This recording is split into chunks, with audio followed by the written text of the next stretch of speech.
1, c'est parti. Donc rebonjour, donc on va poursuivre ce petit cours de SVT. Donc on en revient au chapitre qu'on avait entamé la semaine dernière, à savoir le devenir des aliments. Donc j'ai bien reçu vos activités, j'ai mis des petits commentaires à côté des activités. Donc concernant ces activités, vous n'êtes pas obligé de me les rendre. Si vous voulez que je les corrige, il n'y a pas de souci, vous les déposez dans les devoirs et je vous mettrai un petit commentaire. Mais elles ne sont pas notées, hein. C'est vraiment juste pour avoir un peu une visibilité sur votre travail et pouvoir voir ce qui a été réussi ou ce qui n'a été un peu moins réussi. Ce qui est obligatoire cependant, c'est de les faire. Donc vous devez faire une activité par semaine et à la fin du confinement, je vérifierai que toutes les activités aient bien été faites. Donc je ramasserai les cahiers, je vérifierai que vous aviez bien fait l'activité, corrigé l'activité et noté le bilan. C'est ça qui est important. Voilà, donc ça c'était pour les détails un peu formels. On en revient au cours. Alors, donc on entame un nouveau chapitre qui s'appelle le devenir des aliments. Donc tout simplement, on met un aliment dans sa bouche et la question qu'on se pose, c'est que va devenir cet aliment? Qu'est-ce qui arrive aux aliments qu'on met dans notre bouche? C'est ça le but de ce chapitre, c'est d'expliquer cela. Donc on avait posé une première problématique. Qu'est-ce qui se passe? Que deviennent les aliments quand on les mange? C'était ça la question. Et pour ce faire, vous deviez regarder une petite vidéo qui vous explique le devenir des aliments quand on les met dans la bouche.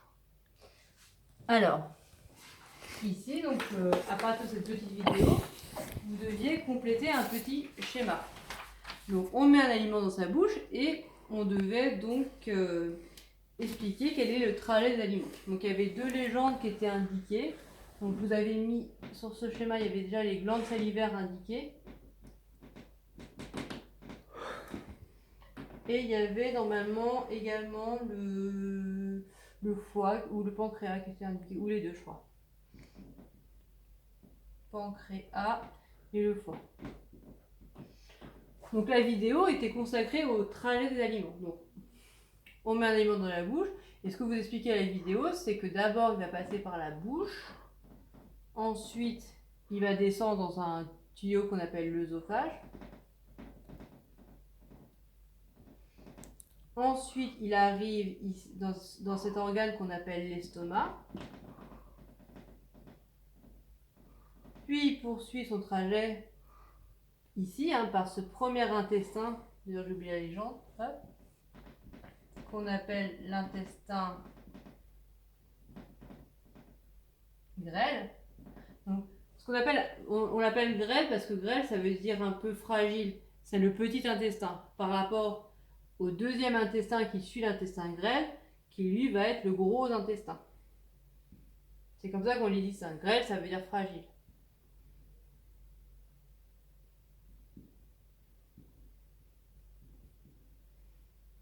Et ensuite, après le gros intestin, on arrive à l'anus. Voilà, ça c'était les légendes que vous deviez reporter sur ce schéma. Ensuite, ça c'est un truc que vous n'avez pas toujours fait, je vous demandais de distinguer deux choses. Alors peut-être que je l'avais peut-être pas forcément mis dans... Si normalement je l'avais mis comme en consigne. Donc je vous demandais de distinguer les organes qui appartiennent au tube digestif et les organes qui appartiennent à ce qu'on appelle les glandes digestives. Donc en fait, il y avait les deux définitions, je vous les avais données.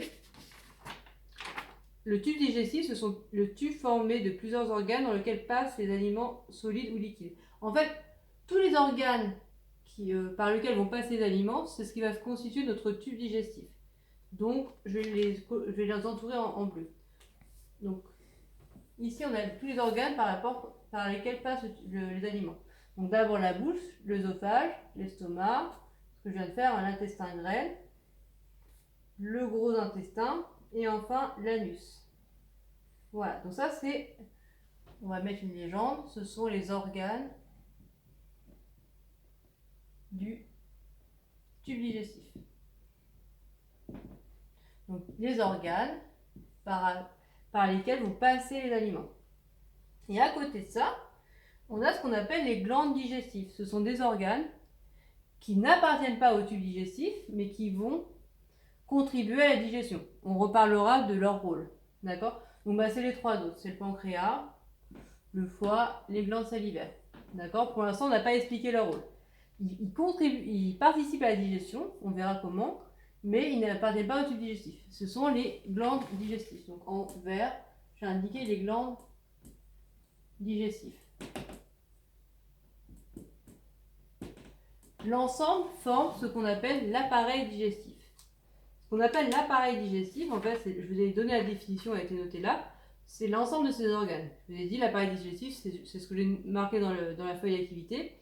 Ensemble des organes qui participent à la digestion, c'est-à-dire le tube digestif et les glandes digestives. L'appareil digestif, c'est les deux. C'est à la fois le tube digestif et les glandes digestives. Et on peut mettre un petit titre à ce schéma. Donc, le titre qui semble le plus logique, l'appareil. Pas très pratique d'écrire avec le tableau. Donc schéma, c'est un schéma, donc schéma de l'appareil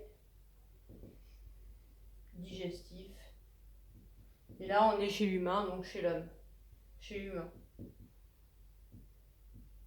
Hop. Voilà, je manque un petit peu de place, mais vous retrouverez ce schéma proprement. Je vous ai mis une correction de cette activité.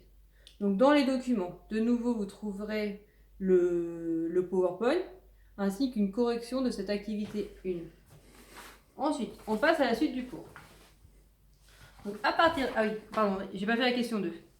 Donc, concernant la question, je vous demandais en question 2, à partir de la vidéo, explique ce que deviennent les aliments au cours de la digestion. Donc, ce qu'on peut en conclure, c'est que les aliments, c'est ça que vous expliquez à la vidéo, ils vont passer dans le tube digestif, ils suivent ce trajet-là, et au cours de ce trajet, c'est ça que vous expliquez à la vidéo, ils sont transformés. Ils sont transformés en quoi? En nutriments. Cette transformation se fait au cours de cette digestion, de la bouche jusqu'à l'intestin grêle. Au niveau de l'intestin grêle, les nutriments vont passer dans le sang, c'est ça qu'il faut voir.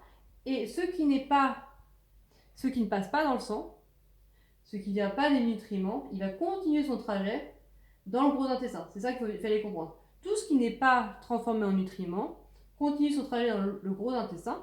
Et comme ce n'est pas utilisé par le corps, ça va suivre le trajet et ça va être éliminé par l'anus, sous forme d'excréments. Voilà.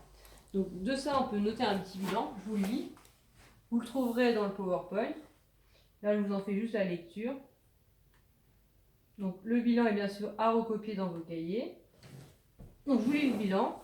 Les aliments passent dans le tube digestif, à savoir bouche, œsophage, estomac, intestin grêle, gros intestin et anus. Et au cours de leur progression, les aliments sont transformés en nutriments. Alors là, je vous donne la définition de nutriments. Ce sont des éléments solubles de petite taille. Et les aliments non digérés, ce qu'on appelle les excréments, passent par le gros intestin avant d'être évacués par l'anus.